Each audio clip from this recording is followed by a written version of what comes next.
In July 2026, the national examination system fractured. Following massive protests over NEET UG paper leaks, public trust in institutions guarding India's most competitive exams shattered. The scale of the crisis forced an immediate systemic response. The government moved to establish a high-powered, technology-driven task force designed specifically to make national exams leak-proof. This directive came from the highest level of leadership, with Prime Minister Narendra Modi calling for a complete structural overhaul of the examination machinery. To execute this mandate, specialized, impartial technical leadership was brought in. Experts like Nandan Nilekani were tasked with rebuilding the compromised digital infrastructure. At the same time, the legal stakes were codified. The Public Examinations Prevention of Unfair Means Amendment Bill introduced severe penalties, including a 10-year prison sentence for anyone facilitating a paper leak. These sweeping national policy shifts inevitably push mid-level administrators toward high-stakes, deeply personal moral dilemmas. Imagine you are a newly appointed officer in this reformed agency. Your mandate is to implement technology-driven fixes. Before rolling out the new system, you conduct an internal audit of a past breach. During the investigation, you find that the culprit behind the leak is the mid-level officer who served as your career mentor, the same person who guided you through your early professional hurdles. Before you can launch a formal inquiry, your mentor approaches you privately. He confesses to the leak, but requests the opportunity to resign quietly without a formal record. He highlights the stakes for his family. He is the sole provider for elderly parents and young children. A formal charge under the new law means a decade in prison, effectively destroying those who depend on him. Then he points to a systemic risk. Exposing him would reveal that your agency failed its background checks when hiring him, damaging the reputation of the very institution you were appointed to protect. With only an oral confession and a government report due next week, you are facing a classic paper setter trap. It is designed to weaponize your empathy and provoke a subjective emotional error.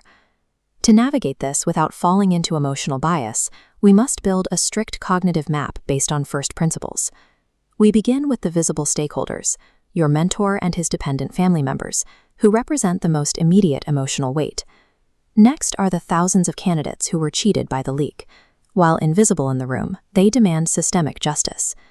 Then we factor in the institutional stakeholders, the agency's long-term credibility and your own professional integrity. Overlapping these nodes are the philosophical conflicts. Personal gratitude toward your mentor clashes directly with the requirement of administrative impartiality. We also weigh human compassion for a vulnerable family against the rigidity of the rule of law. Finally, we address the institutional conflict, choosing short-term self-preservation by hiding the agency's mistake versus maintaining public transparency. Correctly identifying these directly opposed values provides the structural clarity needed to formulate a defensible administrative action. We can now evaluate our potential responses by testing them against their legal and ethical consequences. Option 1 involves granting the request for a quiet resignation and burying the evidence. While this offers immediate relief, it is a violation of the law. If discovered, it would destroy your career and terminate any remaining public trust in the agency. Option 2 is to personally lead a formal, aggressive investigation to signal your impartiality to the public.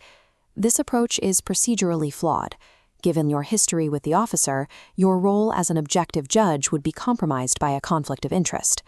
Option 3 is to formally report the confession in writing to the Vigilance Department while explicitly disclosing your personal relationship. This path succeeds by triggering the legal mandate to report the breach while addressing the conflict of interest through formal recusal. In this framework, the administrator ensures the machinery of justice functions blindly by removing themselves from a compromised position. To ensure an administrative action is bulletproof for an exam defense, we must test it against major ethical frameworks to see if it remains defensible under scrutiny. Applying Immanuel Kant's categorical imperative suggests that an action must be capable of becoming a universal rule. If every official across the government routinely hid crimes to protect their personal friends, all of our administrative systems would completely fail. Next, we test the solution against Aristotle's golden mean, which seeks a balance between extremes. This solution avoids the extremes of ruthless apathy and illegal favoritism. You can show personal sympathy, perhaps by offering legal guidance to the family, while maintaining your official duty without compromise. When filtered through John Rawls' veil of ignorance, the choice becomes even clearer. If you designed a justice system without knowing your role, whether you were the mentor, the officer, or a cheated student, you would choose a system that demands an impartial probe over a cover-up. Mahatma Gandhi's principle of means and ends further reinforces this path. Gandhi argued that using corrupt means, like hiding the truth, to achieve a noble end, like protecting the agency's name, corrupts the institution itself. The method must be as ethical as the goal. Finally, we apply Confucius's duality of human empathy and institutional rules.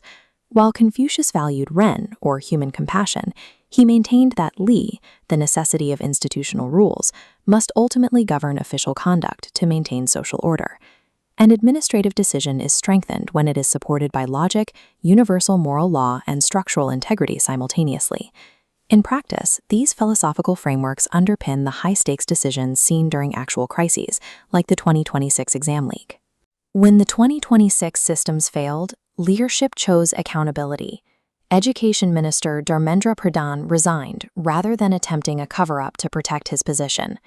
Hiding errors rots an institution. Reform relies on transparency. The primary GS4 takeaway: explore all competing virtues honestly, instead of just declaring a winner. Immediate conflict disclosure protects institutional integrity, showing a deep grasp of administrative ethics. Institutional duty takes precedence over personal loyalty when the goal is to construct and maintain long-term public trust. How would you navigate a scenario where doing the right thing ruins someone you care about? Share your perspective in the comments.